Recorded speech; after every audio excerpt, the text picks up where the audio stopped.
विधिने सेवन विषय त्यागा ते समान, मुख्य धर्म देव चित्ती आदि अवसान्यंती. श्रीमंत श्री जगद्गुरु तुकोबारा यांचा कर्मशास्त्राचा, नीतिशास्त्राचा, आचाराचा आम्हाला उपदेश सांगणारा अभंग आहे. अभंग जरी परिचयाचा असला नसला तरी उपदेश मात्र सर्वांच्या हिताचा आहे. हे आजचा हा उत्सव जो आयोजित केला आहे एक घरगुती आहे म्हणायचं आमचं, पण अण्णांनी बरं केलं की आपली मंगल कार्याची सुरुवात सकळ मंगलनिधी श्री विठ्ठलाचे नाम आले. प्रधान पांडुरंगाला काय असावा महाराज? पहिला दंडवत प्रणाम. सुरुवात काय असे ना का मंगलाची देवता गणेश आहेत, सरस्वती आहेतच.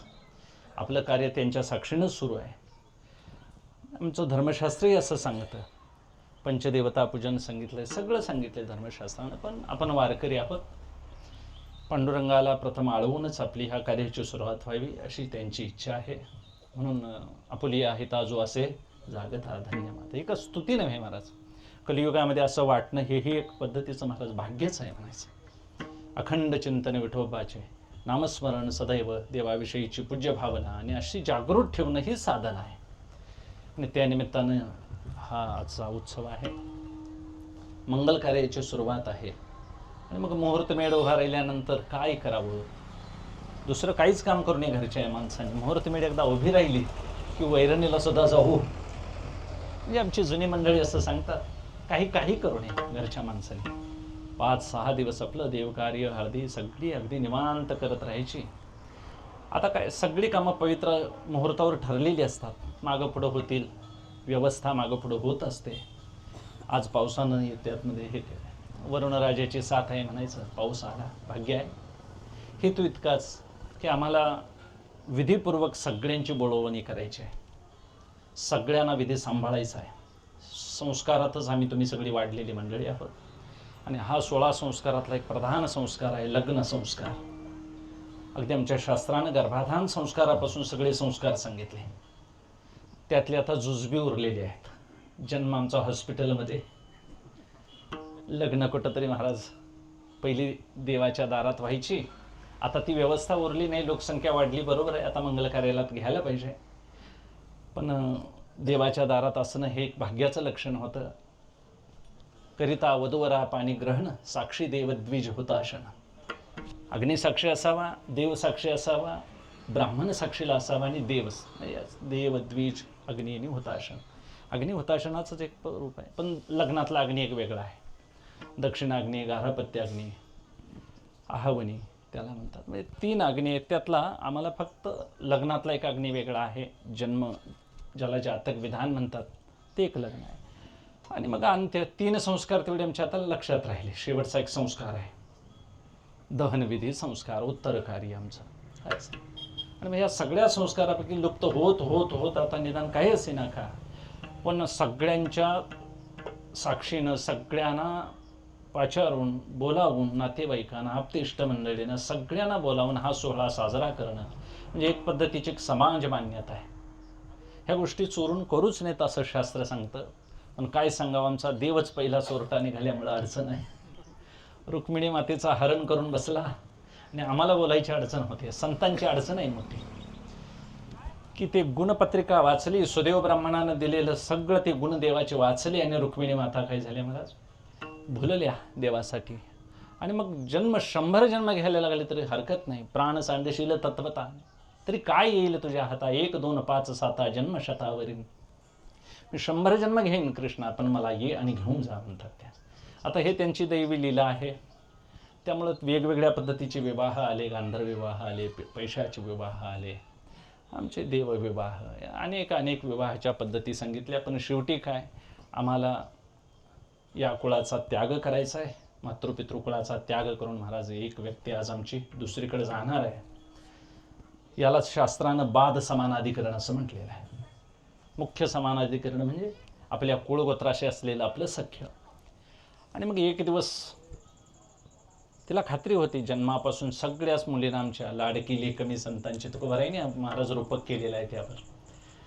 मी एक लाडकी संतांची लेख, मला एक दिवस देवरूपी माहेराला गेलं पाहिजे. मग ते जात असताना मला काय काय अलंकार घ्यावे लागतील, कोण मुराळी पाहिजे, मी कोणत्या अवस्थेवर आरूढ पाहिजे, म्हणजे त्या त्या अलंकाराचं त्यांनी वर्णन चांगलं केलं. म्हणजे तुकोबारायांनाही ही जाण आहे की विवाह झाल्यानंतर जे जाणं घडतं ते जाणं किती कष्टप्रद आहे, दुःखाचं आहे, त्रासदायक आहे. 20-21 वर्ष वाढलेली मुलगी एक दिवस सोडून जावावं लागतं. ते महाराज आत्मकल्याणाकरता स्वामी काज गुरुभक्ती पितृवचन हीची विष्णूची महापूजा अनुभव नाही तुझा. ही एक विष्णूची पूजाच आहे महाराज. आतापर्यंत आईवडिलांच्या छायेत राहून त्यांची सेवा केली, त्यांच्या आज्ञेबाहेर आता राहिलो नाही. आता जायचं आहे ते पतीचा उद्धार करण्याकरता, आपला उद्धार करायचा आहे. तिन्ही कुळाचा उद्धार करते, मातृकुळाचा, पितृकुळाचा आणि पतीच्या कुळाचा उद्धार करते. म्हणून एक माता काय करू शकते, एक स्त्री काय करू शकते, सगळ्या साधू संतांनी तोंड भरून वर्णन केलेलं आहे. माऊली तर आमचे फार आनंदित होतात. पतिव्रतेविषयी माऊलीने फार नितांत आदरानं वर्णन केलेलं आहे. म्हणून पतिव्रतेचं जीवन माऊलीने सांगावं, तिथंच देव वास्तव्य करतो असं तो ज्ञानोबरायांचं स्पष्ट मत आहे. म्हणून आपण ह्या सगळ्या संस्कारातून जात असताना आम्हाला एक मार्गशास्त्रानं सांगितला, विधी पाळला पाहिजे, सेवन करायचंच आहे. सगळ्यांना काय संन्यास घेता येणं शक्य घ्यायचा नाही, योग्यही नाही, पण सेवन करायचं आहे, पण विधी न करा म्हणतात. तुकोबाराय आम्हाला जागृत करतात. आता विधी म्हणजे कसं जगात वागावं, कसं आचरण करावं हे सांगणारं एक कर्मशास्त्र आहे, त्यालाच धर्मशास्त्र असं म्हणतात. आणि मग धर्मशास्त्राच्या आचारानं जर आपण वागलं तर आम्हाला पापपुण्य होणार नाही आपल्याकडून. फार फार झालं तर असं काम पुण्य होईल, त्याचं फळ काय चांगल्या लोकांमध्ये आम्हाला जन्म मिळेल. पण करत असताना पाप तरी अंगाला लागू नये, पाप आपल्याकडे उत्पन्न होऊ नये. म्हणून विहितस्य अनानुष्ठानात निंदितस्य च सेवनात अनिग्रह च इंद्रियानां नरपतनं गच्छति. अनिग्रह इंद्रियानां, इंद्रियांचा निग्रह नसणे, प्रमादानं वागणं हे माणसांना सांगावं लागत नाही महाराज. म्हणून सगळ्या संतांनी लक्षण धर्माची दोन केली, एक प्रवृत्ती लक्षण धर्म आणि एक निवृत्ती लक्षण धर्म. आम्हाला त्यांना प्रवृत्ती सांगायची आहे, पण प्रवृत्तीसाठी नाही. असते असते असते शनै शनै विषयाशी त्यागावे म्हणतात, आणि असते असते निवृत्ती मार्गामध्ये यावे. की आम्हाला संसारात राहायचंच आहे, पण ते संसारासाठीच म्हणून नाही, एक दिवस आम्हाला निवृत्त व्हायचं आहे. आणि मग ते होत असताना मग जन्म आमचा होणार आहे कर्मप्राप्त. कर्म केल्यानंतर आम्हाला देह मिळणार आहे, देहाला आल्यानंतर परत कर्म करावं लागणार आहे. ही साखळी काय आजपर्यंत संपलेली नाही. ती आई भीक मागू देत नाही म्हणतात, बाबा खाऊ देत नाही, आणि मावशी भिकेचे तुकडे राखत. अशा भिकाऱ्यासारखी आमची अवस्था आहे. कर्म केल्याशिवाय निर्वाह नाही, आणि कर्माशिवाय कर्म केलेलं फळ भोगण्याकरता देहाला यावं लागतं, आणि देहाला आल्यानंतर परत कर्म करावं लागतं. असं अनेक जन्म आम्ही आलो. तुकोबारायांना असं सांगायचं नाही की सतत हे सेवन करत राहा, एक दिवस याचा त्याग झाला पाहिजे. आणि मग त्याग होत नाही, मग काय करा, विधीने सेवन करा म्हणतात. विधी पाळा, त्याच्याविषयी लिहिलेला काय पाळा, आचार पाळा म्हणतात. आणि मग असा आचार पाळल्यानंतर जे जीवन आहे ते ठराविक उंचीला महाराज काय होतं, अतिंद्रियापर्यंत जाऊ शकतात. त्या जीवनाला एक स्थैर्य येतं, शांती येते, प्रसन्नता येते, आनंद येतो. आणि मग ते जीवन इथं महाराज तुकोबारायांनी भोगलं, नाथांनी भोगलं, अनेक संतांनी आमच्या संतती निर्माण केली. म्हणजे हे मिळालेला एक पर्वकाळच आहे महाराज.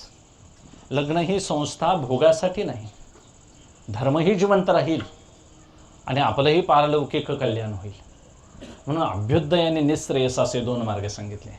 यात प्रिय आहे म्हणून भोगायचं नाही, श्रेयाकडे लक्ष असावं. आत्यंतिक मला काय यात मिळवायचं आहे, आत्यंतिक मला मुक्त व्हायचं आहे, आणि मुक्त होण्याकरता आम्हाला हे सगळे व्यवहार करायचे आहेत. म्हणून विवाह हा कामसंस्कार नाही, त्यागासाठी आम्हाला एकत्र यायचं. शरीर दोन आहेत बरोबर आहे, पण मन मात्र एक असलं पाहिजे, विचार एक असला पाहिजे.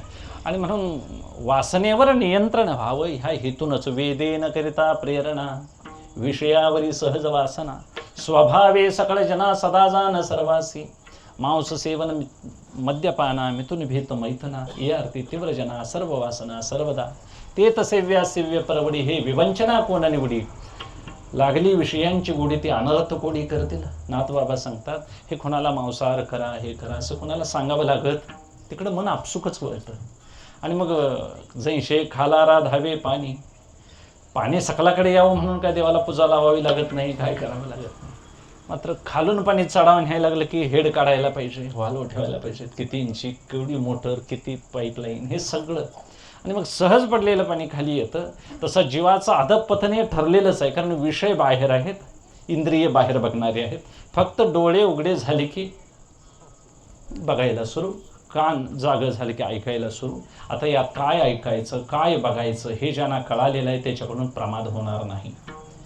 म्हणून नुसतं पाप करत फिरतो तो पामर म्हणतात. ज्यानं पाप आवरलेलं आहे त्याला विषयी म्हणावं. ज्यानं दारिद्र्य निवारण करून विचार केलेला आहे, मला आहे त्या स्थितीत समाधानी राहून देव मिळवायचा आहे, त्याला मुमुक्षु म्हणावं म्हणतात. आणि जो असा देव प्राप्त करून बसलेला आहे त्याला मुक्त म्हणतात. असे आमच्या 4 वर्ग आहेत. मुक्ताला, मुमुक्षुला ऐहिक जीवनाची फारशी चाड नाही, की उदारस्य तृणम वित्तम म्हणतात. उदार पुरुषाला पैशाची किंमत नाही, विरक्त पुरुषाला पत्नीची अजिबात काडीमोल किंमतच नाही त्याच्या दृष्टीनं. आणि मग निस्पृह माणसाला जगाची किंमत नाही म्हणतात. म्हणून विवाही संस्था, सगळे 16 संस्कार आमच्यामध्ये जे आहेत ते वैभववान कर्मशूर गृहस्थाचे आहेत. म्हणून इथं जीवन जगत असताना आम्हाला हे सांभाळावंच लागेल. यानं असते असते आम्हाला काय करायचं आहे. म्हणून जुन्या काळामध्ये श्रावण आल्यानंतर 1 महिना पाळा म्हणायचे लोक. याचा अर्थ 11 महिने प्या असं नव्हे. आमच्या जुन्या लोकांनी अगदी व्यवस्थित असते असते असते कमी व्हावं म्हणून सांगितलेलं. पण कमी करायच्या विचारातच माणसं हे कधी महिना संपतोय अशी आठवण धरून आम्ही साधी एकादश आली तर आम्ही दचकतोय. उद्या एकादश म्हणतात माणसं, म्हणजे ठोका वाढतोय हृदयाचा. म्हणजे उद्या एकादश म्हणजे काय बॉम्ब पडणार आहे, काय होणार आहे. म्हणजे उद्या एकादश म्हणजे खाता येत नाही भरपूर. उद्या मग जायचं असं शेताकडे तर जरा थोडंच काम करायचं, पण भजन जास्त करावं अशी मात्र भावना होत नाही. ही तू काय आपल्या अंतःकरणाची ओढ मात्र परमार्थाकडे लागावी. असते असते असते असते एक निवृत्ती मार्गाकडे आमची वाटचाल व्हावी. म्हणून सेवन करायचंच आहे तर विधीनं करावं म्हणतात. हे विधीनं केलेलं सेवन मात्र विषय त्यागा समानच आहे म्हणतात. त्याला विषय म्हणत नाहीत. विधीने काय विधीपुरते कारण बहु वारावे वचन. तुकोबराय अनेक ठिकाणी म्हणतात विधी सेवन काम नव्हे शब्द राम राम. राम राम हा शब्द जर म्हणत असाल तर ते चैतन्य आहे. राम राम शब्द हे शब्द नव्हे, सामान्य नाही, तो जप आहे. आणि जपयज्ञामध्ये तो काय आहे, राजा आहे मंत्रांचा. आणि मग असा राम राम शब्द जर सामान्य शब्द नसेल तर जो विधीनं सेवन केलेला काम आहे तोही काम असत नाही. म्हणून आम्हाला जोडीदार निवडायचा आहे तर शास्त्र सांगतंय तसं. आम्ही जमीन बघायची आहे, बी त्यामध्ये आम्ही पेरणार आहे, मशागत करायची आहे, ती खोल आहे का, पाणी धरून ठेवण्याची क्षमता आहे काय. म्हणजे जुनी माणसं 3-4 पिढीपर्यंतचा इतिहास बघायची. चांगली प्रजा पुढे जन्माला यावी. ज्ञानोबरायांच्यासारखा महात्मा जन्माला येण्याकरता रुक्मिणी मातेला जवळजवळ 12 वर्ष सुवर्णपिंपळाच्या प्रदक्षिणा घालायची वेळ आणली देवानं.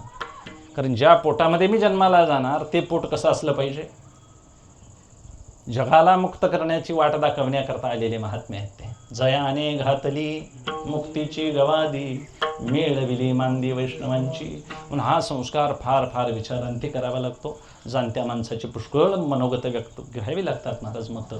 आणि मग का याच्यासाठी सारासार विचार करून 2 जीवन एकत्र आम्ही जोडतोय. 2 यातीचा आम्ही काय करत आहोत महाराज, एक संबंध जोडत आहोत. आणि हे करताना कितीतरी जबाबदारीने हे व्यवहार करावे लागतात. हे सामान्य खेळ नव्हेत. म्हणून फार फार पूर्वीपासून हे सगळं बघण्यात आलं. कितीही लोक जाती व्यवस्थेविषयी जरी बोलले तरी देखील महाराज सगळ्या संतांनी फार नाथबाबांनी तर फार वर्णन केले. स्वयातीविषयीचं कितीतरी चांगलं वर्णन केलं, ज्याचे त्यांनी महाराज नाथभागवतामध्ये पाहून घेण्यासारखं वर्णन आहे.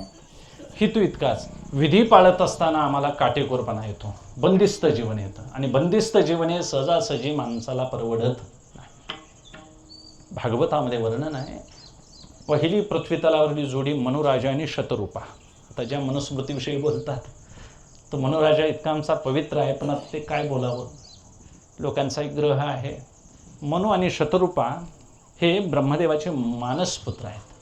त्यांना पहिल्यांदा प्रियव्रत, उत्तानपाद आणि 3 मुली झाल्या, आकुती, देवहूती आणि प्रसूती.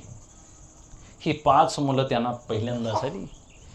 त्यापैकी देवहूती त्यातल्याच प्रियव्रताला महाराज उत्तानपाद नावाच्याच राजाला ध्रुव बाळ जन्माला आला. म्हणजे ध्रुव चरित्र किती जुनं असेल बघा. त्या ध्रुवाला आढळपती देवानं वर बसवला अशी आमची कथा वारकरीत सांगितली जाते.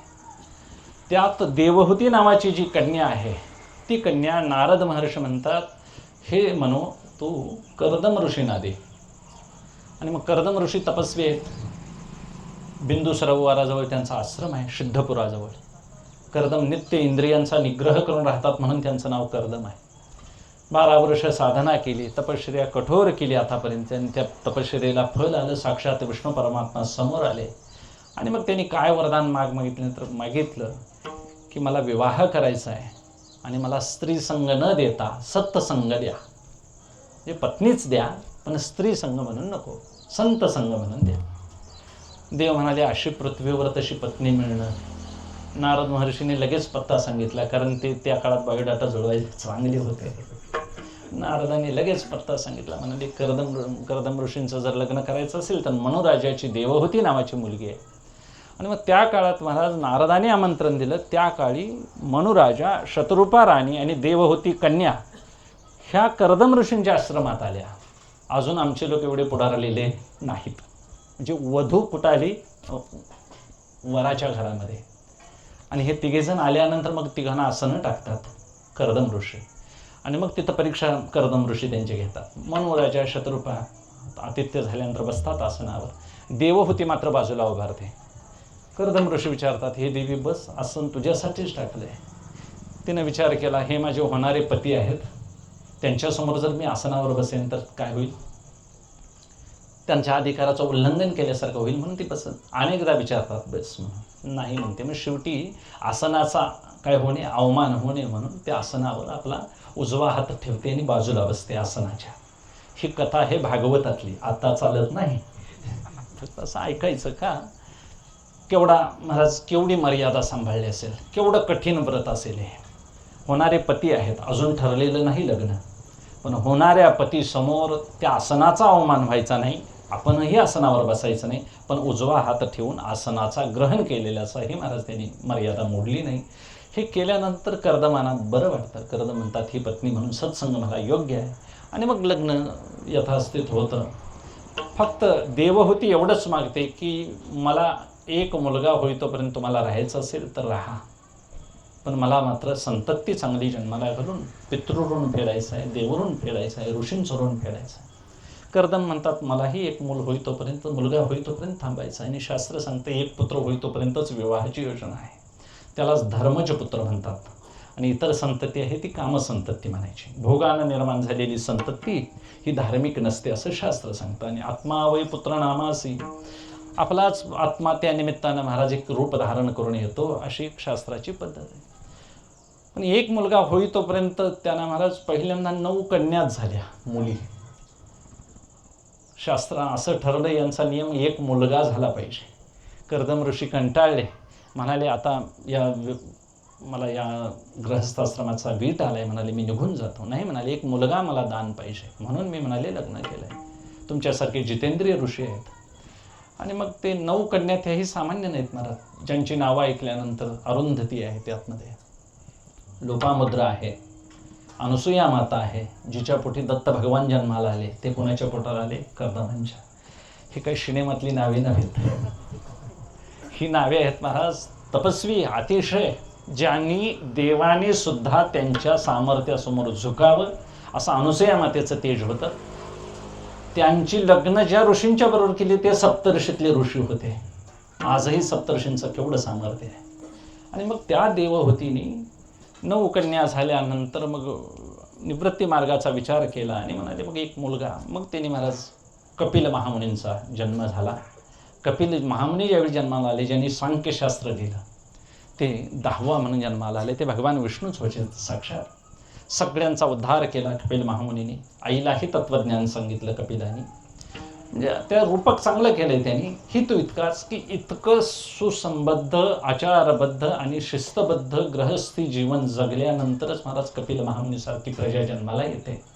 9 कन्या ज्या जन्माला आल्या त्या इतक्या विद्वान आणि बुद्धिमान कशा जितेंद्रिय आल्या. त्यांना हे दमन कसं काय इंद्रियांचं जमलं असेल. ज्यांनी वशिष्ठांच्याबरोबर लग्न केलं, ज्यांनी अत्रि महाराजांच्याबरोबर लग्न केलं, त्या कशा असतील पुण्यवान. म्हणून अशी प्रजा जन्माला यावी हा विवाहाचा एक मोठा फायदा आहे. म्हणून चांगली संतती निर्माण करून महाराज पूर्वजांचं ऋण फेडता येतं. त्या केलेल्या संततीनं जो पुढला काय आहे सगळा वंशाचा विस्तार आहे, जे काही धन मिळवलेलं आहे तेही त्यांनी चांगल्या मार्गाने मिळवावं. जोडून या धन उत्तम व्यवहारे उदास विचारे वेच करी. हे गृहस्थाश्रमाचं कर्तव्य आहे. तुका म्हणे हेची आश्रमाचे फळ आणि परमपद बळ वैराग्याचे. म्हणून पहिल्या 25 वर्षाचा ब्रह्मचर्य आश्रम सांगितला, दुसरा गृहस्थ 25चा सांगितला, परत वानप्रस्थ सांगितला आणि नंतर संन्यास सांगितला. हे 100 वर्षाचं आयुष्य धरून सांगितलं. आता 100 वर्षाचं आयुष्य परिपूर्ण लोक जगत नाहीत. खाणं, आचार, विचार, सहवास सगळे बदललेले आहेत. आणि मग काल बदलल तसा स्मृती ग्रंथसुद्धा वेगवेगळे धर्म सांगायला लागले. जुन्या काळातल्या सगळ्या काही ज्या रूढी परंपरा होत्या त्या आस्ते आस्ते कालबाह्य झालेल्या आहेत. खरं आहे, ते सुद्धा बंद करायला पाहिजे. पण ठराविक गोष्टी मात्र आम्ही नेटानं चालू ठेवलेल्या आहेत. वरात काढणे, वास्तविक बरोबर आहे. ते वरात दाखवलं, वर घरात आणायचं आहे. वर फिरायला जर लागला दिवसभर तर ते अनुपयोगी आहे. त्या वराला एक दिवस घरात आणावा पती पत्नीसह, म्हणून त्याला संध्याकाळच्या आत घरात आणायचा आणि जी नाचणारी प्रजा आहे ती जिकडं तिकडं पोच करायची. नवरा घरात येतोय पण ह्या सगळ्यांना पोच करावं लागतं. एवढी दुर्दशा झालेली आहे. म्हणजे तरुण धरून आणायची पाळी आहे आता आमच्याकडे. एवढा त्या मायेचा मोठा बडेजाव सुरू झाला आहे. म्हणून नित्यनेमस्त लग्नामध्ये मंगल कार्य आहे महाराज. अमंगल वाजत्र्यासह यामध्ये काही अमंगल असू नये असं म्हणतात. कारण कार्य मंगल आहे. इथं सगळ्याच गोष्टींना काहीतरी तथ्य आहे. अगदी ताम्हनात अग्नी घेऊन महाराज अग्नी साक्षी असावं म्हणून लग्न असायचं. त्या काळात आरत्या नव्हत्या, करवल्या होत्या धरणाऱ्या, खरं आरत्या नव्हत्या. ताम्हनात अग्नी धरायच्या आणि मग दोघांच्या मध्ये तो अग्नी असायचा. आता तसलं जर रूप दाखवलं तर म्हणणार हे शेवटला अग्नी नेते, ती हा आता कुठं घेऊन आलाय म्हणणार. म्हणजे ताम्हनात अग्नी हे साक्षीसाठी अग्नी असं, हे अग्नी, हा अग्नी त्या अग्नीशी काय करायचा महाराज, पेटवायचा. आणि त्या अग्नीचं आणि त्या अग्नीचं ऐक्य आहे. सप्तपदी विचार आहेत, लज्जा होम आहे, वेगवेगळे देवक प्रतिष्ठा आहे, सगळे कार्यक्रम शास्त्राने आमच्या सांगितलेले आहेत आणि त्या संस्काराचे मनुष्यावर परिणाम होतात. म्हणून हे असंच नाही, यात काहीतरी तथ्य आहे, सामर्थ्य आहे. म्हणून काहीतरी आमच्या धर्मशास्त्रानं उठ सुटलेलं नाही. हे फार पुरातन कालापासून चालत आलेलं आहे. म्हणून आमच्यामध्ये रेणुका मातेचं जीवन पहा, सीतामातेचं चरित्र पहा, अगस्ती लोपामुद्रेचं चरित्र पहा. ही सगळी पुण्यवान माणसं आहेत. फार फार उर्मिला माता महाराज लक्ष्मणांच्या जाण्यासाठी ती 14 वर्ष दारात तशीच आहे. घरात पतीची वाट बघत बसलेली आहे. किती संयमित जीवन असेल. प्रत्येकाचं जीवन असं तुम्ही तपासून बघा. त्यामध्ये फार फार पुण्यवान सगळी मंडळी आहेत. म्हणजे एकाच घरात राहून असा गृहस्थाश्रम धन्य करता येतो. विवाहित असून देखील अविवाहितासारखं वागता येतं. म्हणजे सेवन करायचं आहे पण त्याला आचाराचा भाग असला पाहिजे. म्हणून एक विचाराचा धर्म सांगितला आणि एक आचाराचा धर्म सांगितला. आचाराचा धर्म परिपालन केल्याशिवाय विचार उद्भूत होत नाही. नाहीतर नुसतेच विचार बोलायचे आणि मग प्रमादी वागायचं, हे चुकीचं आहे. कळतंय एकेकांना, मी चुकतोय हे कळतंय, पण चुकीचंच वागणं सोडायचंच नाही म्हटल्यावर मग ते प्रमाद झाला म्हणायचा. म्हणून आचाराचा धर्म आहे, त्याला महाराज अभ्युदय म्हणावं. येतो अभ्युदय निस्त्रियस धर्मस सिद्धी म्हणतात ते, किंवा धृत्या धारयते यथा धर्म, जो धरून ठेवतो त्याला धर्म म्हणतात. म्हणून आमच्यामध्ये धर्म ही काही संकल्पना साधीसुधी नाही की धर्माधर्त प्रभवती सुखम धर्मेन लभते सर्व धर्मसार इदम जगत. सीतामाता म्हणते धर्मानंच सगळं काही इथं मिळतं. म्हणून धर्म हा पहिला पुरुषार्थ आहे, अर्थ दुसरा पुरुषार्थ, तिसरा काम पुरुषार्थ आणि चौथा मोक्ष पुरुषार्थ. या तिन्हीच्या मात्र प्रतिज्ञा आहेत. मोक्षाची प्रतिज्ञा नाही. मोक्ष मिळवावाच लागेल. धर्मेच अर्थेच कामेच नात्याचरामी. आचारात अति करू नका. व्यवस्थित मर्यादा धरून वागता आलं पाहिजे. आणि असं बंदिस्त जीवन ज्यांना जगता आलं तोच आश्रम धन्य आहे म्हणतात. म्हणून अशा गृहस्थाश्रमाचं सगळ्यांनी अतिशय तोंड भरून कौतुक केलेलं आहे की घर कसं असावं, त्या घरातली मंडळी कशी असावी, त्यांची वाणी कशी असावी. म्हणून बोलण्यावरून चरित्र कळतं, संस्कृती कळते आमच्यामध्ये. की हा मनुष्य बोलतोय म्हटल्यावर बोलता बोलता जे एखादी शिवी देत असेल तर मग त्यातून त्याचं जगणं कळतं, त्याची वाणी कळते, त्याच्या मागलं सगळं कळतं. म्हणून बोलण्यात एक शालीनता असावी, कुलीनता असावी. ह्या सगळ्या गोष्टी शिकाव्या लागतात महाराज. हे काय म्हणजे तुम्हाला उपदेश करतोय असं नव्हे, ह्या गोष्टी बदल करण्यासाठी आहेत. आणि असं बदल केलेलं जीवन आस्ते आस्ते एका उंचीवर गेल्यानंतर महाराज त्याचे फायदे दिसून येतात. म्हणून यातले फायदे सहजासहजी लवकर दिसून येत नाहीत. चांगल्या गोष्टीचं फळ लवकर कळत नाही.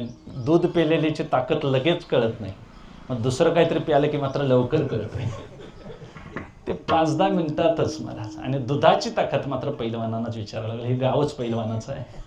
आणि मग 12-12 वर्ष किती कस काढावं लागतं, ते दूध पचवावं लागतं.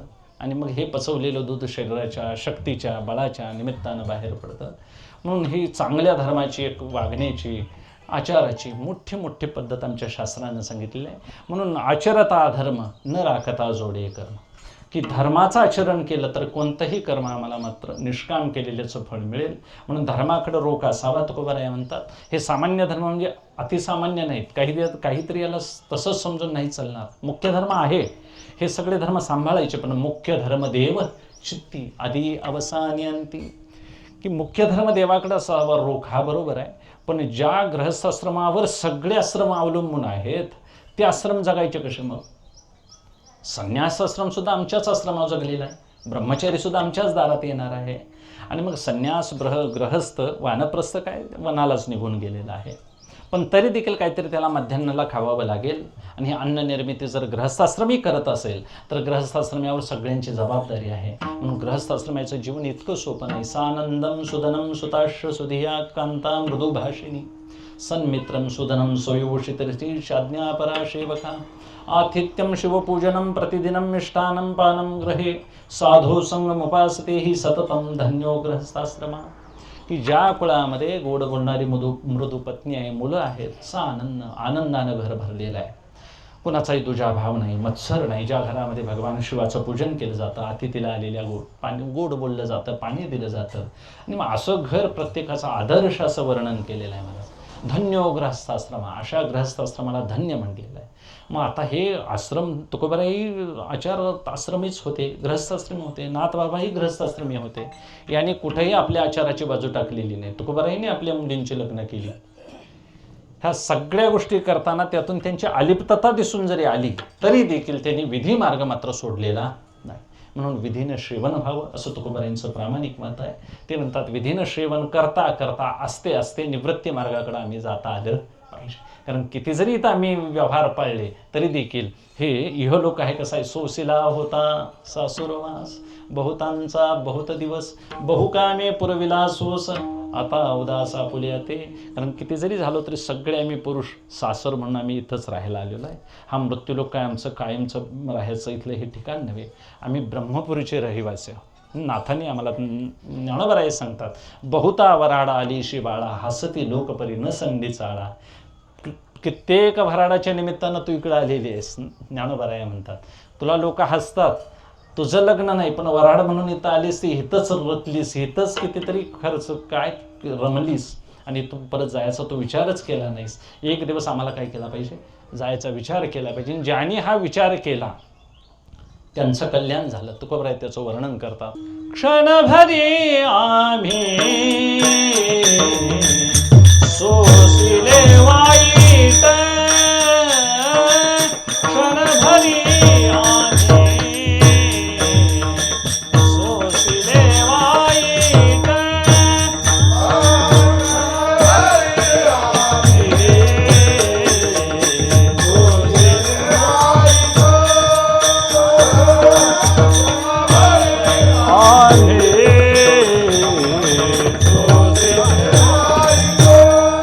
साधिले अवीट निज सुख, साधिले अवीट निज सुख, साधिले अवीट निज सुख, साधिले अवीट निज सुख, सांडी मांडी मागे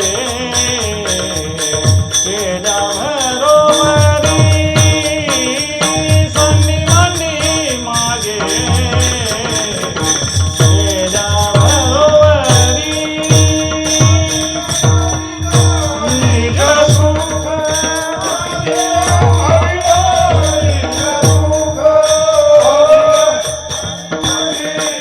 मागे गेल्या भरोवरी, सांडी मांडी मागे भरोवरी. क्षणभरी आम्ही सोशिले वाईट म्हणतात, साधिले अवीट निज सुख. आम्हाला हे कष्ट आधी सुरुवातीला फार वाटतात, इंद्रिय निग्रहाचे कष्ट फार वाटतात, पण पुढं मात्र काय आहे, पुढे सुख होईल मोठे. नाथबाबाई सांगतात, ज्ञानोबाराई सांगतात, का झालिया सकळ संपदा जो अनुसरेल इंद्रिय मदा लुब्ध होणे आस्वादा विषयांची, की ज्यांच्याजवळ धन आहे, ज्यांच्याजवळ पुष्कळ बळ आहे, त्यांनी ते बळ ईश्वर प्रित्यर्थ वापरावं. ते धनसुद्धा उदास विचाराने वेच करावं, दान करावं, सत्कर्मात दान द्यावं आणि काहीतरी सकाम पुण्य, वास्तविक पुण्य जोडूच नाही, वास्तविक निष्काम कर्म, निष्काम उपासनानी मला निरपेक्ष, जिथं बडबड नाही अशा ज्ञानाची आम्ही उपासना करायची. म्हणून आम्हाला नुसतं परोक्ष ज्ञान गरजेचं नाही, अपरोक्षापर्यंत जायचं आहे. आणि हा विचार महाराज शुद्ध वागल्याशिवाय येणं शक्य नाही. म्हणून जोपर्यंत आमच्या आचारात सुधारणा होत नाही तोपर्यंत मात्र आम्हाला त्या स्थितीपर्यंत पोचता येत. दक्षिणेकडे वाचस्पती मिश्रा म्हणून होऊन गेले 1100 वर्षापूर्वी. महाराज ते शंकराचार्यांच्या भाष्यावर टीका लिहित होते आणि मग कितीतरी त्यांचं लग्न झालं पण त्यांच्या लक्षातच नाही आपलं लग्न झालंय. आणि एक दिवस दिव्याची वात काहीतरी लिहित होते टीका, आणि लिहिताना मग ती वात अंधुक झाल्यामुळे त्यांना दिसेनासं झालं. आणि मग ती वात काजळी झाडून ती वात पुढं सरकत एक व्यक्ती होती समोर. त्या वाचस्पती मिश्रांचं त्यांच्याकडे लक्ष गेलं. त्यांना दिसलं. ते म्हणाले, हे देवी तू कोण आहेस? ते म्हणाले, तुम्हाला थोडं आठवत आहे का बघा, माझं आणि तुमचं जवळजवळ 36 वर्षापूर्वी लग्न झालंय. 36 तास नव्हेत, 36 वर्षापूर्वी लग्न झालंय आणि मी तुमची धर्मपत्नी आहे. मग इतकी वर्ष माझी आठवण मला आठवत आहे थोडं थोडं म्हणाले, पण तू इतकी वर्ष म्हणून निग्रह करून राहिलीस, फार भाग्य आहे म्हणाले. पण माझी इच्छा असं आहे, तुझं काहीतरी कल्याण करावं, काय तुला पाहिजे हवं ते सांग. ते म्हणाले, जगत कल्याणासाठी तुम्ही एवढं भाष्य लिहिता, जगाचा उद्धार होत असेल तर माझ्या एकटीचं आयुष्य काय लागून गेले त्यात. तुमची सेवा करता करता एक दिवस या दाशीचा देह पडावा एवढीच माझी इच्छा आहे म्हणते. केवढी समर्पणाची इच्छा. वाचस्पती मिश्रांचे डोळे भरून आले. ते म्हणाले, काही नाही, काहीतरी आणि माग. काही नाही मागायचं म्हणाले, एवढीच माझी इच्छा आहे. म्हणजे निदान तुझं नाव तरी काय? तर हे नाथ या दाशीला देहाला या भामती असं म्हणतात म्हणाले. आणि मग महाराज मी या टीकेचं मी नाव निश्चित भामती टीका असंच ठेवेन म्हणाले. आणि आजही ते अद्वैत सिद्धांतावर भामती टीका अभ्यास करावी लागते. वास्तविक भामती आणि त्या टीकेचा काडीचा संबंध काय, पण नाव मात्र बायकोचं त्यांनी दिलं. बायकोचं नाही, त्या त्यागी गुणाचं नाव त्यांना दिलेलं आहे. म्हणून मनुष्य शरीर देवानंच दिलेलं आहे तुम्हा आम्हाला. फक्त गुण अवगुण हे आमच्या स्वभावामुळं पडलेलं आहे. म्हणून अमुक मनुष्य असा अमुक तसा हे असं का होतं? गुणाच्या अतिक्रमणामुळं होतं. आणि ज्यांच्या चांगलं गुणाधान झालेलं आहे त्यांची कीर्ती होते. मला तुका म्हणे, एका मरणेची उत्तमची उरे. म्हणजे किती वर्ष होऊन गेली, आज भामती टीका तिच्या नावासाठी वाचली जाते. म्हणजे एका घरात राहून 36 वर्ष काही संयम सांभाळला आणि त्या संयमाचं फळ. मग अशा मनुष्यांच्या हातूनच जगत कल्याणाचे कार्य होतात. म्हणून विधी काय असतो हे अशा आमच्या जुन्या आर्यावर्तामध्ये पुष्कळ होऊन गेले महाराज. काय रेणुका मातेनं जमदग्नींची सेवा केलेली आहे महाराज, किती त्रास दिलेला आहे जमदग्नींनी. ऋषी आहेत ते, पण परीक्षा बघितलेली आहे. सीता मातेची परीक्षा, पार्वती मातेची परीक्षा. प्रत्येक स्त्रीच्या आर्यावर्ताला सावित्री माता यमाबरोबर संवाद करायला जाते आपल्या पतीच्या शरीराच्या मागणी करता. हे किती सूक्ष्म शरीर घेऊन यम जात असतो आणि सावित्री त्यांच्या मागोमाग जाते. ह्या काही सामान्य गोष्टी नव्हेत. म्हणून भारतीय नारी ही परिपूर्ण ब्रह्मवादिनी, गार्गी, मैत्री सगळ्या महाराज अतिशय पुण्यवान आमचा आर्यावर्त आहे. म्हणून इथं विधी आणि निषेध विशेष करून आमच्या संतांना विधी मार्ग संतांच्या आचरणावरूनच आम्हाला सांगितलेला आहे, शास्त्र म्हणून सांगितलेला नाही. आज ज्ञानोबाऱ्यांच्याकडे बघितलं तर विधी कळतो, तुकोबाऱ्यांच्याकडं त्यांचं जीवनचरित्र वाचलं की विधी कळतो, काय करावं हे संतांचं जीवन बघितलं की कळतं. तसं आमच्यामध्ये सर्वसामान्य स्त्रिया नव्हत्या, अतिशय इंद्रिय निग्रह, अतिशय सर्व फार फार बुद्धिमान प्रजा होती. म्हणून केलेल्या आतापर्यंत पाळीला विदत्वा अजी फळा आला. आतापर्यंत जी काही विधी पाळली त्याचं फळ मात्र आता मिळालं तुकोबाराय म्हणतात. तसं भक्तीतही काही केलेल्या त्यांनी उपासना त्या अंतिम काळाला त्यांना उपयोगाला आल्या.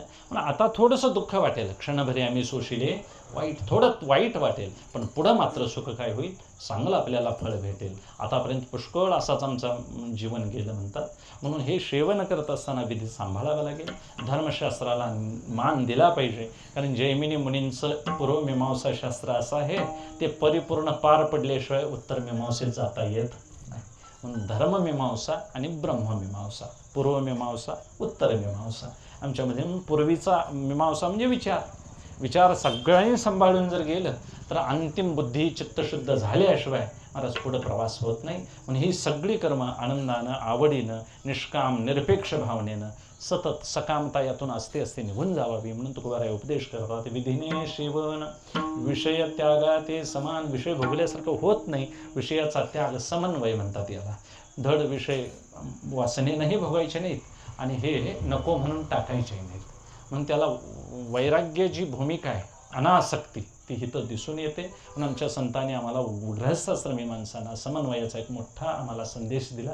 ते सांगताना म्हणतात, हे जगायचंच आहे जीवन, पण प्रधान कोण असावं? मुख्य धर्म असावा. मुख्य धर्माचं आचरण केला की हे सगळे धर्म त्यामध्ये आचरण केल्यासारखे होतात. म्हणून मुख्य धर्म देव चित्ती, अंतःकरणात देव असावा.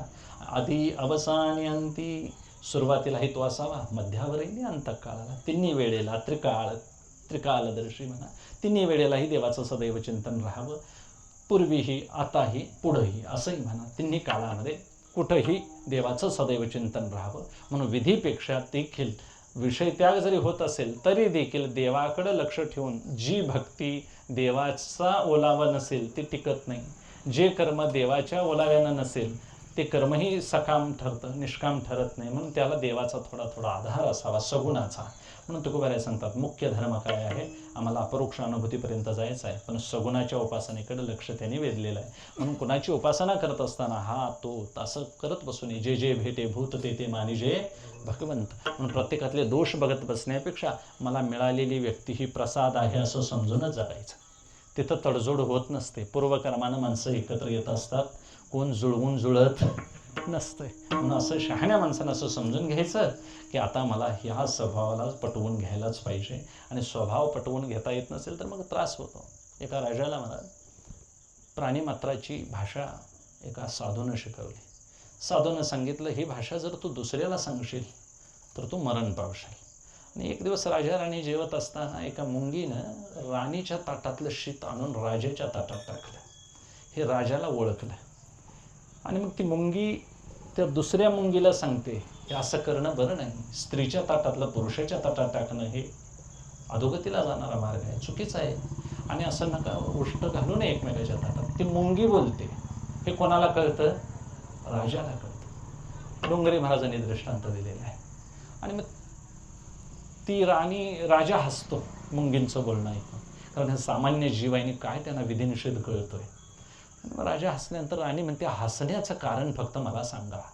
ती म्हणते, हे काही कारण मला सांगता येणार काहीतरी, कारण सांगितलं तर मरण आहे त्यामध्ये. तर ती हट्ट धरते, मला सांगितलंच पाहिजे. शेवटी स्त्री हट्ट असल्यामुळे राजा म्हणते, मग आता सांगितलं तर मरणाची वेळ आहे. मग आता इथं राजवाड्यात मरण्यापेक्षा काशीला जाऊन मेलेलं जाऊया म्हणाले. उद्यापासून काशीच्या मार्गाला जाऊ. आणि काशीत गेलो की तुला ह्याचं उदाहरण उत्तर सांगतो. आणि काशीला जात असताना अगदी जवळ काशी आलेली आहे. आणि अशा वेळी एक बकऱ्याला आपल्या सांगत आहे की मला त्या विहिरीतलं पाणी काढून पाहिजे. आता तो बकरा असा म्हणतो, मेंढा, की मी पाणी दिलं असतं पण मी जर आत उतरलो तर मला बाहेर येता येणार नाही. ती बकरी म्हणते, तुमचं काही हो पण मला तहान लागलेली आहे, ती मात्र पूर्ण झाली पाहिजे, मला पाणी दिलंच पाहिजे. आता तो बकरा कंटाळतो आणि बोलतो त्या बकरीला, मी काय तो राजा नाही म्हणाले, बायकोचं ऐकून काशीला मरायला चाललाय तो, असं बकरा म्हणतो. आणि मग त्या राजाला कळतं की बकरा जो बोलत आहे त्या बकऱ्याला कळतंय आपलं जीवितहानी होते आणि मग आपल्याला मरण येणार, हे माझ्या मरणापेक्षा तू मेलीस तरी हरकत नाही असं बकरा म्हणतोय. मी सामान्य नाही, राजा आहे आणि राजाला हा इंद्रिय निग्रह होत नाही, तिला थांबवता येत नाही. मग राजाला कळतं की म्हणाले, बकरा सामान्य जर असं करत असेल एखादा पशु पक्षी तर मग आपण करायला काय हरकत आहे. मग त्या राणीला त्यानं सांगितलं की माझ्या ह्या सांगण्यामध्ये माझं मरण आहे, तुला सांगता येणार नाही, हा हट्ट बाजूला सोड, नाहीतर मग मला सोडून जायला काय हरकत नाही. आणि मग त्या राणीला महाराज कसं तो पटवून देतो आणि परत आणतो. मला असं सांगायचं आहे की आहारी किती कुणाच्या जावं ज्याचं त्यानं संसारात ठरवायचं आहे. म्हणजे मरे तोपर्यंत हट्ट सांभाळायचे. म्हणजे वस्तू मिळालेली बरी आणि नवरा गेलेला बरा, असला संसार काय उपयोगाचा. मेलास तरी चालेल, खरं घर बांधायला पाहिजे, हे कसलं जीवन म्हणायचं. मला अमुकच पाहिजे आणि मग तू अग्नीत उडी मार, हे कसलं जीवन नव्हे महाराज. एकमेकाच्या जीविताची संभावना असावी, काळजी असावी, एकमेकाचं मन जाणता यावं, याच्याकरता गृहस्थाश्रम ठेवलेला आहे. म्हणून गृहस्थाश्रमाचं ओझं नाही. गृहस्थाश्रम आनंदानं जर सांभाळला आम्ही तर त्याच्यासारखं सुख कशातही नाही. पण हे सुख भोगाचं सुख आहे, शेवटी आम्हाला सुखरूप व्हायचं आहे. म्हणून तुकोबाराय आम्हाला आठवण करून देता, यातच तुम्ही रमू नका, याच्या पलीकडे एक सुखरूप ऐंसा तुझ्या कोण माझ्या पांडुरंगा सारिखा तो. म्हणून आम्हाला सुखरूपतेकडं मार्ग वाटचाल करायची. त्याच्याकरता सर्व सुखाचा आगर असणारा परमात्मा तो चित्तात सदैव पाहिजे. म्हणून प्रधान त्याला काय असावा, आपला पहिला मान पांडुरंग परमात्म्याच्या नामचिंतनाचा, उपासनेचा. त्याच्यासाठी आम्ही वारकरी आहोत, त्याचे पंढरीचे वारकरी ते अधिकारी मोक्ष. मग असते असते निवृत्ती मार्गाकडं वाटचाल आमची व्हावी. याच्याकरता तुकोबाराय सांगतात, विधिने सेवन विषय त्यागा ते समान, मुख्य धर्मदेव चित्यादी अवसान्यंती. विधिने सेवन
साठवणे हे साधन आहे मोठे, फार कडक शिस्त सांभाळावी लागेल. म्हणजे काय भीती घालतोय असं नाही. ज्याचं अंतःकरण शुद्ध आहे त्याला सहज मिळतं, सगळं सरळ आहे पायवाट परमार्थाची, फार अवघड नाही. मनुष्यानं वैराग्य सांभाळावं, त्यागाची भूमिका सांभाळावी आणि हे सगळं करताना तपाचा अभाव नको. तपे विना दैवत दिल्या विना. तप म्हणजे तापून घ्यायचं नाही, उन्हात आम्ही बसतो असं. तप म्हणजे काय भजी वडा हॉटेलात खाऊन तप होत नाही. एकादशीसारखी व्रत आहे, त्याचा हेतू कळवून घ्यायला पाहिजे. संप्रदायानं आम्हाला का बरं असं सांगितलं असेल, सप्ताह करा, हे करा, याचा उद्देश काय? परंपरा पुढे चालली पाहिजे, बरोबर आहे. पण परंपरा वाणग्यात आहे, कुस्तीची चालली परंपरा, काही काही गावात संप्रदायाची, आपल्या वारकरी संप्रदायाची तिथपर्यंत चालली, कुठंतरी गुप्त होत चाललेली आहे. म्हणजे नुसतं टाळ वाजणं म्हणजे संप्रदाय नाही, त्याचा स्वीकार केला पाहिजे कोणीतरी, त्यात थोडासा आचाराचा बदल थोडा करत जायला पाहिजे. म्हणून आपल्यामध्ये ती तत्व कळावी याच्यासाठी चरित्र बघावी लागतील. त्या व्यक्तीने किती त्रास सोसला असेल की सीतामातेचे दागिने ज्यावेळी बांधून दिले सुग्रीवांच्या हातात सेवकाने, आणि मग सुग्रीव उघडून दाखवतात, हे प्रभू हे सीतेचेच दागिने आहेत का? रामप्रभू विचारतात, हे लक्ष्मणा हे दागिने सीतेचेच का? बघ. तो म्हणतो, दादा फक्त मला पायातले पैंजण ओळखतात, दुसरे कोणतेही दागिने मला ओळखीचे नाही. हे घरातलं, एकाच घरातलं वागणं आहे का कुठलं परगलीतलं, कोणल्या दुसऱ्या गावातलं आहे ते? की नाहम जानामि केयुरे नाहम जानामि कुंडुले नुपुरे त्वजानाति नित्यम पादाभिवंदनात. हे दादा मी पाया पडताना मातेच्या वहिनींच्या फक्त पैंजनाकडेच लक्ष असायचं, मुकुटाकडे चेहऱ्याकडे कधी पाहिलं नाही. हेतू काय? एकाच घरात राहून असं डोळे न वर करता असं जीवन जगता आलं. वनवासातही ते तसेच राहिले. किती निग्रह असेल. निग्रह याचा अर्थ नाही त्यांचा अंतःकरणात काम विकारच नव्हता, क्रोध विकारच नव्हता. अंतःकरण इतकं निर्मळ शुद्ध असणाऱ्या महापुरुषाला कितीही मोहाचे प्रसंग समोर आले तरी अंतःकरण डळमळत. हे झाले डोळे खाली बघण्याचं उदाहरण. रेणुका मातेनं एक दिवस जरासे वर डोळे केले, चित्रसेन गंधर्वाचं त्यांनी काय पाहिला? विलास पाहिला. आणि जमदग्नीनं तिकडं कळलं. त्या काळात काय फोन नव्हते इकडनं सांगायला तिकडं, पण जमदग्नीने जाणलं हिचं सामर्थ्य संपलेलं आहे, हिची दया म्हणजे काया काय झालेली आहे, मलिन झालेली आहे, आणि मग चेहरा उतरलेला आहे, तपश्चर्या भंग पावलेली आहे, पातिव्रत्य न्यून झालेलं आहे. कळलं त्यांना. आणि मग त्यांनी मान तोडायची शिक्षा दिली. 4 मुलात परशुरामाने मान तोडली. आता हे सगळं म्हणजे नुसतं विलास पाहिल्यानंतर मान तोडून घ्यावी लागली. रेणुका माता महाराज काय रेशन कार्डवरल्या नव्हेत आमच्यासारख्या. जमदग्नीच्या पत्नी म्हणजे साक्षात पार्वती आहेत त्या, आणि मग सामर्थ्य आहे, तरी देखील त्यांना परत मान तोडून जोडून परत आणि हे चरित्र दाखवावं लागलं. म्हणजे आमच्या संप्रदायामध्ये आर्यावर्तामध्ये असे महान पुरुष होऊन गेले. पुण्य पावन हरिश्चंद्र राजाचं चरित्र बघा, तारामतीचं, नल दमयंतीचं चरित्र बघा. ते काय नुसती प्रेमाची प्रकरणं म्हणून त्यांनी मांडलेलं नाही. नलाचं केवढं दमयंतीवर निष्काम प्रेम आहे, हेतुरहित आहे, काहीतरी फायदा असावा म्हणून नाही, उद्धारासाठी. दमयंतीचं सामर्थ्य वर्णन. नलराजासारखा पवित्र राजा आहे महाराज. आंघोळ करताना त्याचं नाव घ्यावं असं वर्णन आहे. कर्कोटकस्य नागस्य दमयंत्या नलस्य ऋतुपर्णस्य राजर्षे कीर्तनम कलिनाशनम. ज्याच्या नावानं पाप हरण होतं असा नलराजा आहे, दमयंती आहे. स्वप्नात देखील त्यांनी पाप केलं नाही. किती जीवन शुद्ध जगले असते. एकानं स्वप्नातलं राज्य दान दिलेलं खरं दान दिलं.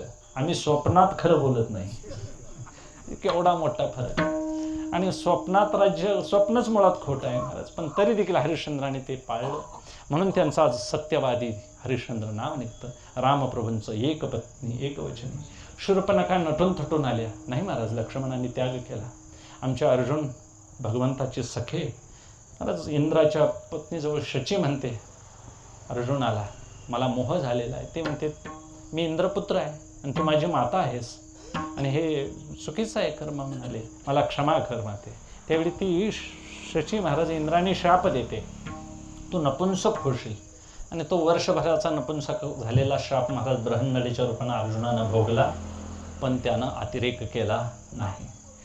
लग्न असतील राजघराण्यातले त्यांचे पुष्कळ, पण काम भोग म्हणून त्यांनी लग्नाकडे पाहिलेलं नाही. हे जीवन बघत असताना म्हणून उगाच देवाची लग्न इतकी आम्ही केलं तर काय होतं, हे मूर्ख आहे.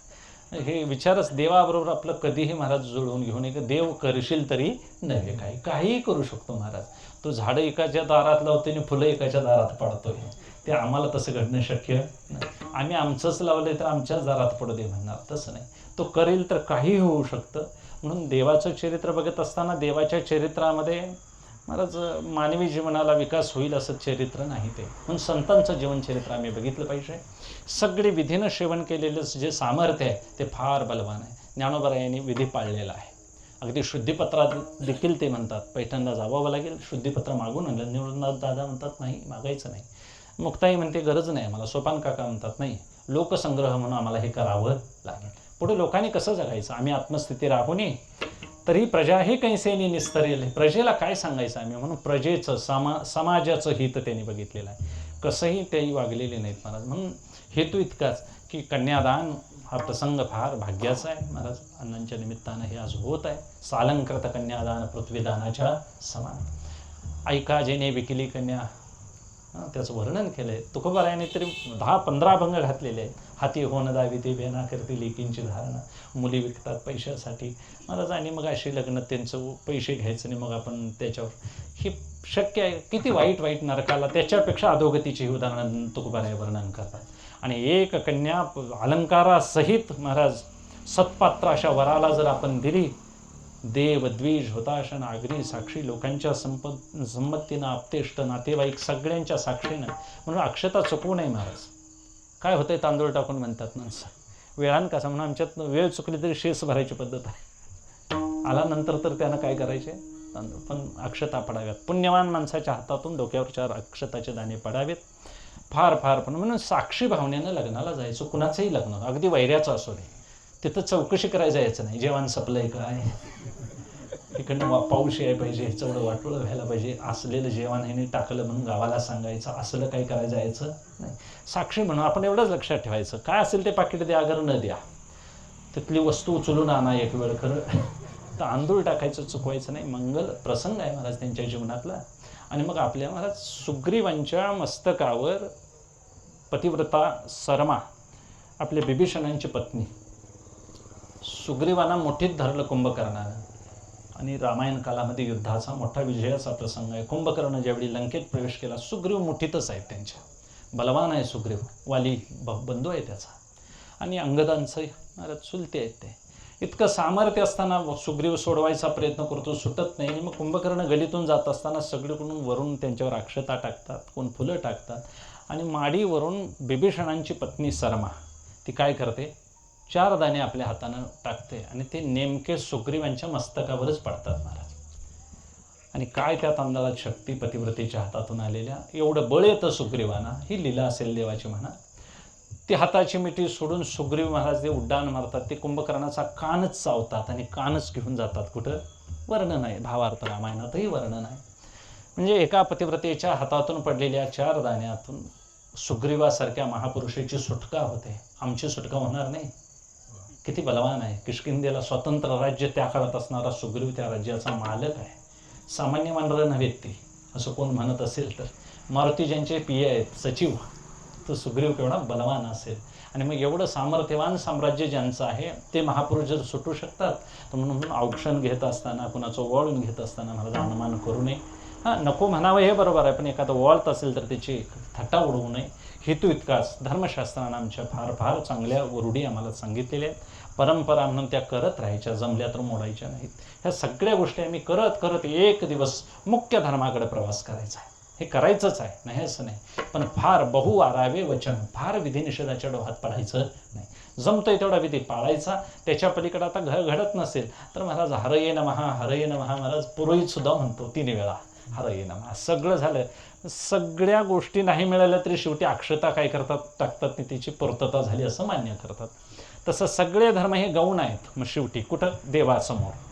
हे प्रधान धर्म आहे, तो मुख्य धर्म देव चित्ते. आणि तो धर्म वाढावया सुख भक्तिभाव धर्म कुळाचरणाम ठोबाचे. आणि मग सगळ्या धर्माचा, सकळ धर्माचे कारण नामस्मरण, हरिकीर्तन, दया, क्षमा, समाधान, संतजन साधन, निजधर्म हा चोखडा. हा संसाराच्या अंगी नावे घालून या शून्य वाढता हा पुण्य धर्म केला. म्हणून मुख्य धर्म देव चित्ती, उचित जाणावे मुख्य धर्म आधी. आता मुख्य धर्म कोणता, तर महाराज हायवे कसा असतो, बेंगलोरला जायचं झालं तर तो उपयोग, तोही रस्ताच आणि हाही रस्ताच बांधण्यातला. आणि ह्या रस्त्यानं काय बेंगलोरला जाता येणं शक्य नाही. हा रस्ता नाही, गल्लीबोळात आम्हाला फिरविल सगळीकडं. म्हणजे तसं तत्व ज्याच्या त्याच्या न्यायानं ज्याला ज्याला योग्य तो रस्ता वाटतो त्यानं त्यावर फिरतात. पण राजमार्ग हा वेगळाच आहे. मोडून या वाटा सूक्ष्म दिसतो. आमच्या संतांनी सगळा प्रवास एके ठिकाणी करता येतो. निष्काम कर्म त्याच वाटेवर येऊ शकतं.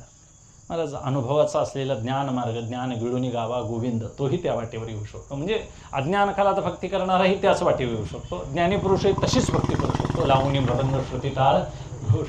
आमच्याकडे योगी पुरुषसुद्धा त्या वाटेवर येऊ शकतो. अगदी उपासना करणारे सगळे उपासक त्याच वाटेवर येऊ शकतात. आणि शेवटी ही सगळी वाट महाराज, ही वाट गोमटी वैकुंठाशी जाता रामकृष्ण कथा दिंडीत ध्वजा, ही वाट वैकुंठाला नेणारे. म्हणून येण्याची पंथे चालू जाता न पडे गुंता कोटे काही, म्हणून संती हे पहिले लाविले निशाण ते खून पाहून नामगर. हे संतांनी निशाण लावलेलं आहे, तिथं आम्हाला गेलं पाहिजे. मग वळशेच्या आधीच गाडी मागे यायची का रंग टाकून यायचं हे त्याचं त्यानं ठरवायचं. आमची जरा कचखाऊ धोरणं आहेत महाराज. काय होतं आहे मुलांना, आता माळ घालायला काय, एवढ्या वयात घालायची नाही, खायचं दिवस आहे म्हणतात. आता सगळी खाऊनच गेली माणसं. कळवून घ्यायचं महाराज, ही पिढी जी उभारलेली आहे, आम्ही काय फार मोठा वयाचा नाही, तुम्ही जाणकार सगळी मंडळी. आमचं भाग्य आहे महाराज कागल तालुक्याचं. विकत माणूस आणावा लागत तरीसुद्धा आणावी लागतात, हा ज्याचा त्याचा प्रश्न असेल. पण आमची माणसं तयार आहेत. पुढलं भवितव्य परमार्थाचं चांगलं आहे आमच्या तालुक्याचं. का असं सांगावं लागतं महाराज, कळणारी माणसं दोन झाली की दुसऱ्यांचा बाजार चालत. एकदा माळवं तिकडनं गोकाकडलं आलं की आमचं काय बुट्टीतलं माळवं चालतंय तिथं काय. तसं हे असं तयार झालेला माल, म्हणणारी गाणारी सगळी जुनी मंडळी महाराज भावनेनं एकत्र येऊन करायला लागली की आम्हाला मग आनंद आहे महाराज. नाही आनंद अशी जोडा सांगता गोष्टी महाराज. अशी सांगणारी गाणारी ऐकणारी वाजवणारी ही प्रजा महाराज फार फार पुण्यवान माणसं आहेत. म्हणून हरिभजनाला काही तोटा नाही, म्हणून एक प्रमादरहित असं एक आपलं जीवन असावं, स्वच्छ निर्मळ असं, आणि वागता येतं. संतांनी आम्हाला आचरण करून दाखवलेलं आहे. म्हणून मुख्य धर्म हा देवाचा, रोग तिकडं असावा. आपण भजन करतो, रोग तिकडं असावा. फार फार फार उड्या मारायच्या नाही, ह्याचं नाही. आनंदाचे उत्सव आहेत, पण आनंदात देवाला मात्र विसरायचं. यज्ञ करत होते त्यावेळी महाराज शिदोरी नेल्या होत्या कृष्ण परमात्मा बलरामदादांनी आणि गोपाळांनी. आणि तो यज्ञ सुरू आहे, यज्ञपत्न्या तिथं आहेत पर्णकुटीमध्ये. आणि ते सगळे याज्ञिक ब्राह्मण यज्ञ करताना भूक लागल्यानंतर कृष्ण परमात्मा सांगतो सवंगड्यांना, जाऊन त्या याज्ञिकांच्याकडून मला भोजन आणा. ते ज्यावेळी अन्न मागण्या करता येतात त्यावेळी ते ब्राह्मण म्हणतात, अजून यज्ञाची पूर्णाहुती झालेली नाही, मी तुम्हाला नैवेद्य देणार. आधीच कसं द्यायचं, तो कोणता देव आहे का, मुलगा आहे हा वसुदेवांचा नंदाचा, हा काय सामान्य मुलगा आहे असं म्हणतात, देत नाहीत ते नैवेद्य. आणि मग शेवटी तिथून आल्यानंतर देव म्हणतो त्यांच्या पत्न्यांच्याकडे जावा, बायकांच्याकडे, बायका आम्हाला देतील. ते म्हणतात ते याज्ञिक लोक आम्हाला लाकडे घेऊन मारायला धावले, तू आता घरात जा म्हणतोस, म्हणजे बांधून ठेवू देत आम्हाला. गोपाळ काही जायला तयार नाही, देव म्हणतात जा घेऊन ये. आणि मग यज्ञपत्न्यांच्याकडे गेल्यावर मात्र त्या यज्ञपत्न्या टोपली भरतात आणि घेऊन येतात. आणि ती कथा हेतू इतकाच सांगायचा आहे, यज्ञाचं प्रमुख मुख आहे अग्नी, आणि अग्नीचं साक्षात मूळ रूप प्रकट झालेलं आहे तिथं गोकुळात. हे त्या यज्ञकर्त्या ब्राह्मणाला कळालं नसल्यामुळं महाराज त्यांनी अन्न नाही दिलं. पण शेवटी याज्ञिक पत्न्यांनी दिल्यामुळं देव आनंदित झाला. देवांचे शिदुर्या पोट सगळ्यांनी खाल्या. पण यज्ञकर्त्या ब्राह्मणांना मात्र कळलं नाही की जो यज्ञ भोक्ता कृष्ण आहे तो इथं आलेला आहे, आणि आम्ही जो यज्ञ करत आहोत तो अग्निमुखात करत आहोत. वास्तविक ते प्रतीक रूपाने आलेला साक्षात देव इथं आहे हे मात्र त्यांची भावना झाली नाही. नंतर ते खजील झाले, आणि आमच्या बायकांना जे कळालं ते आम्हाला कळालं नाही असं त्यांनी मान्य केलं. हेतू इतकाच की त्या यज्ञाचा हेतू कृष्ण परमात्मा असावा, आपल्या जपाचा हेतू देव असावा. विष्णू विन जप व्यर्थ त्याचे आपण करतेल्या सेवेचं. म्हणून कोणताही संघ, कोणतीही गोष्ट आपल्या जीवनामध्ये उद्या वाईट नसते. स्वभाव हा पूर्व प्रकृतीनं बनलेला आहे, त्यावर औषध जरी नसलं तरी समजुतीनं जगता येतं, वागता येतं. म्हणून ह्या सगळ्याच गोष्टी अगदी दुराराध्य आहेत, असाध्य आहेत म्हणून टाकायच्या नाही. नुसतं कंटाळून मी ब्रह्मचर्य राहतो असंही शक्य नाही. ते ब्रह्मचर्य ठरलेल्या लोकांचं जीवन तसं असतं. नंतर हा त्रास बघून मग हे कुणी करायचं असं नाही चालणार. ते मरित्रयाने भीष्माचार्याने करावं, अगाध जीवन आहे त्यांचं. म्हणून आमचं जीवन आहे हे भोगप्रधान आहे, असते ते त्यागप्रधान व्हावं. त्यागाचा त्याला एक बैठक यावी, आणि त्यागात सुख आहे, भोगात मात्र रोग वाढत जातील. भोगे रोग भयम च्युती कुली भयम. कुळ चांगला आहे याची जाणीव ठेवायची, अभिमान धरायचा नाही. ती जाणीव कुळाचार कुळधर्म असते सांभाळायचे. पण शेवटी त्या कुळधर्माचा जर बडेजाव व्हायला लागला तर मग ती व्रत सांगण्याकरता व्रतात, मग आमच्या घरात आम्ही असं करतो तसं करतो हे सांगायला मग 40 वर्ष मी पंढरीला जातोय म्हणायचं, मी अमुक वाचतोय.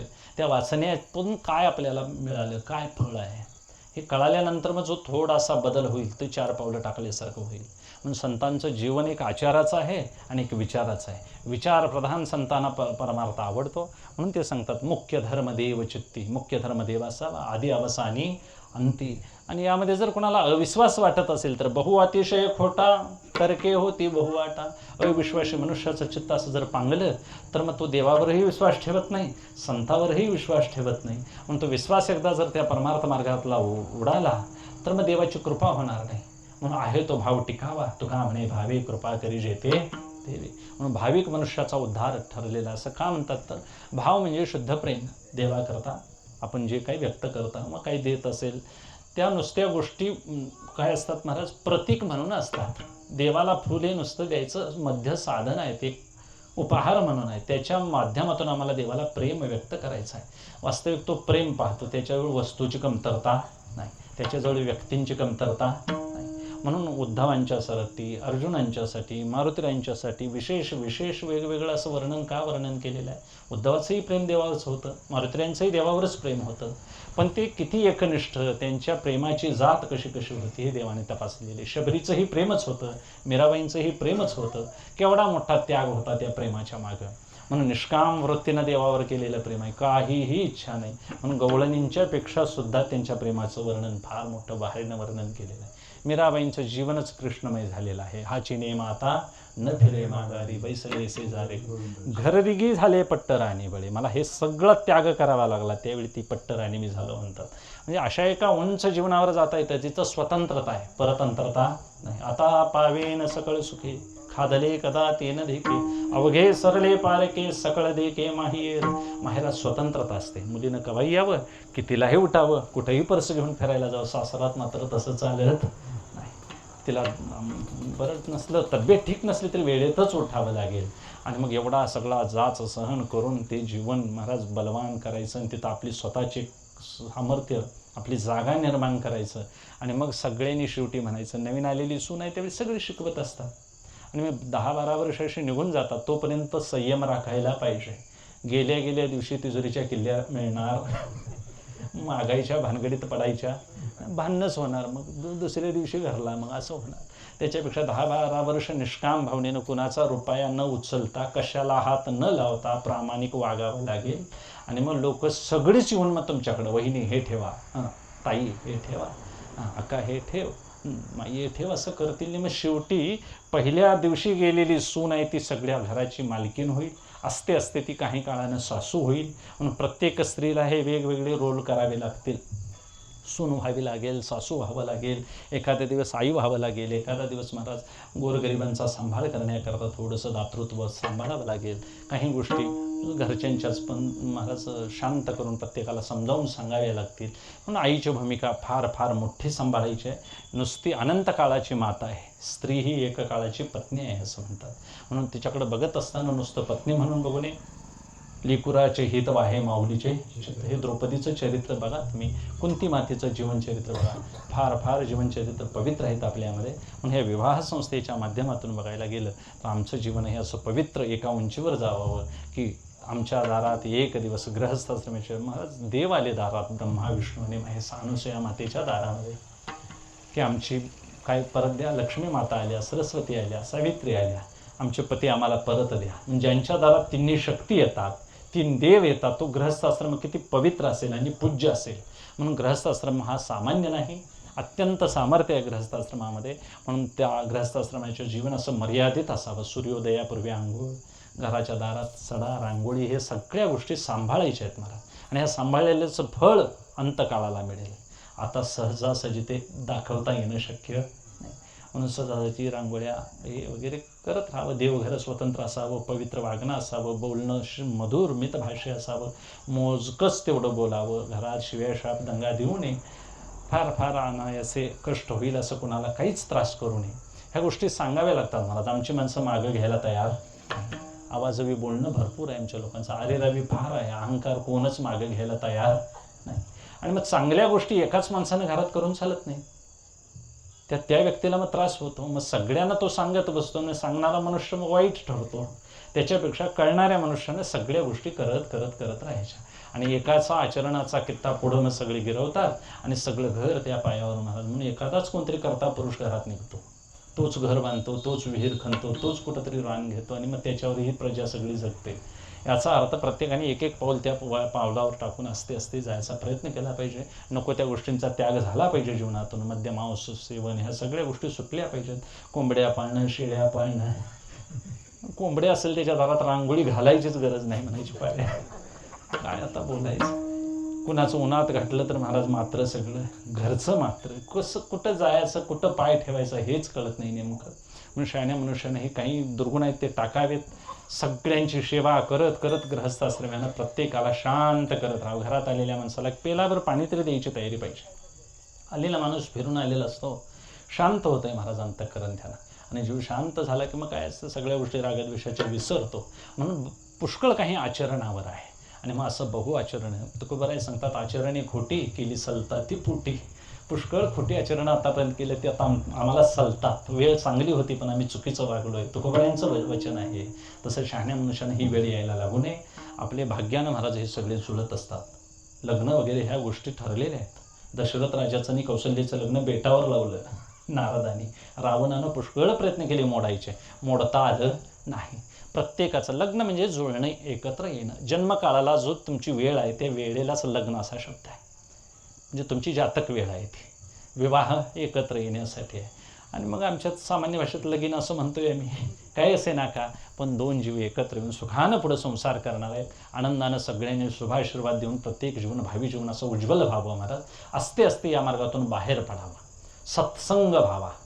कामाचा, क्रोधाचा, सगळ्यांचा विकाराचा नायनाट व्हावा. कारण हे सगळे बुद्धिनाश करणारे आहेत. संघात संजायते काम आणि मग बुद्धिनाशात प्रणश्यते. बुद्धीचा नाश होईल असं संसारी माणसानं वागूच नाही. अन्न मानधन प्रारब्धानं मिळत राहील. आपण कुणावर ईर्ष्या, तुलना, मत्सर हे न करता सामान्य जीवन जगता येतं. आनंदानं जीवन जगायचं आहे. हेतू इतकाच तुकोबाराय सांगतात की तर्कानं बहु अतिशय खोटा, तर्के होती बहु वाटा. आणि मग तुका म्हणे भावे कृपा करी जेते देवे. मुख्य धर्म देव चित्ती आधी अवसानी अंती. महाराज ज्ञानेश्वर माऊली,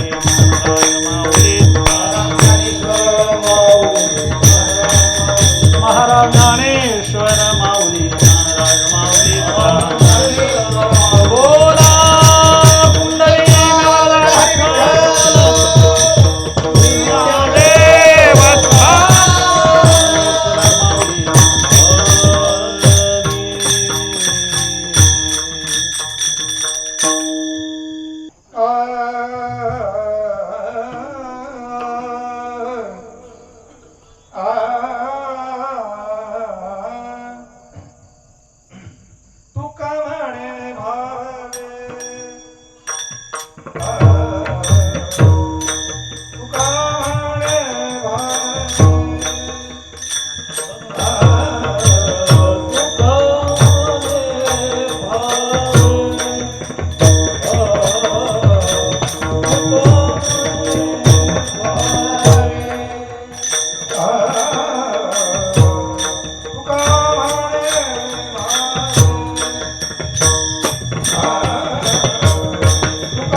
मुख्य धर्मदेवचे कृपा करीले ते देव.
तुका म्हणे भावे कृपा करिजे ते देवे, मुख्य धर्म देव चित्यादी अवसानी अंती. विधीपूर्वक आचरण हे आपल्या उत्तर आयुष्याला अतिशय निश्रेयसाला नेणार आहे. अभ्युदयापासून सुरुवात आहे, निश्रेयसाला जायचं आहे. प्रिय नको, मला श्रेय पाहिजे. श्रेय गरज आहे मुक्ती करता. आम्हाला सगळ्यांना मुक्त व्हायचं आहे. आनंद देत देत त्रास करत जायचं नाही. म्हणून हा त्रास, आम्हाला त्रास सोसायला लागला तरी चालेल, कारण हा संसार आहे. दृश्य जगामध्ये सगळ्यांनाच त्रास होईल, प्रत्येकाला आनंद. पाणी कसं सगळ्यांना शांत करत जातं, तसं मानवी जीवन एक अशा उंचीवर न्यायचं आहे. समजुतीनं, स्वभावानं बदल करत जायचं. फार काय बदल होत नाही यामध्ये. ठरलेल्या गोष्टी ठरलेल्या होत राहतील प्रारब्धानं. फक्त त्याचे तडाखे मात्र अंगावर येणारे कमी होतील. परमार्थ त्याच्याकरता आहे, दुःख न येण्याकरता परमार्थ नाही. भजन त्याच्याकरता नाही, फक्त तडाखे सोसण्याची तयारी आपली होते एवढ्या करता. म्हणून कसा पती मिळेल, पत्नी कशी मिळेल, काय काय हे अवदसेचं उदाहरण आहे. कर्कशा, उद्दालक ऋषींचं अनेक चरित्र आहेत. कुणाला कसं काय मिळेल, समजूत कुणाची कशी असेल काय सांगता यायचं नाही. म्हणून भाग्यानं मिळालेलं जीवन आनंदी जगता येतं. इथपर्यंत आम्हाला प्रवास करता येतो, असा प्रत्येकाने मला बोध घ्यायचा आहे. मी का उपदेश म्हणून समजायचं नाही. तुकोबारायांना ही अपेक्षा आहे. तुका म्हणे भावे कृपा करिजे ते देवे, देव कृपा करेल. सद्भाव असलेल्या अंतःकरणामध्ये ह्या सगळ्या गोष्टी मला जो रुजतात. म्हणून हेतू इतका, मुख्य धर्म मात्र प्रत्येकाचा विसरू नये. देवचित्तात असणं हा आपला मुख्य धर्म आहे आणि देवाकडंच आपल्या सगळ्या कृतीचा रोख असावा. इतर कुणीकडेही आपण त्या लौकिकात फार पसरू नये. लौकिकापुरती नव्हे माझी सेवा, तुकोबाराय म्हणतात. आणि सांडून या सर्व लौकिकाचेला जाळवा यदुराज भक्ती भावे. आणि म्हणून यदुराज सदैव चिंतनात असावा, ध्यानी चिंतनी सदैव. म्हणून फार काय दाखवायचा परमार्थासाठी आमचा फार कष्ट होत आहे, त्रास होत आहे. असलेला परमार्थ आत उद्भूत व्हावा तेवढ्याकरता ताकद लावली पाहिजे आणि ती अंतर्मुख होऊन लावता आली पाहिजे. बहिर्मुखासाठी फार त्रास होतो. म्हणून आंतरिक विकास व्हावा अशी एक अपेक्षा. महाराज नवीन जीवन सुरू होतं आहे ताईंचं. त्या निमित्तानं चांगली संतती, शुभविचार, अवांतर चांगले ग्रंथ चरित्र वाचावीत त्यांनी मोकळ्या वेळेत. प्रत्येकानंच वाचायला पाहिजेत. आमची माणसं वेळ देत नाहीत, वेळ नाही असं अजिबात नाही. आणि मग थोडी जीवनचरित्र वाचली की संस्कार होतात. गुणाधान एक संस्कार आहे आणि आमच्याकडं तो संस्कार कमी पडतो. म्हणून चांगली संगती, संतती, आचार, विचार, सहवास हे चांगले जर सगळे जुळले तर जीवन उंच व्हायला फार काही वेळ लागत नाही. म्हणून आंतरिक विकास प्रत्येकाचा असा व्हावा. विधीपूर्वक सगळ्यांचं आचरण असं सदैव टिकावं आणि देवाकडला रोख मात्र कायमस्वरूपी आपला अजिबात तिथून न हलता वृत्ती तिथंच कायम राहिली पाहिजे. असं एक पांडुरंग परमात्म्याकडं विनवणी करून, मागणी करून शिवेला विराम देतो. विठ्ठल जय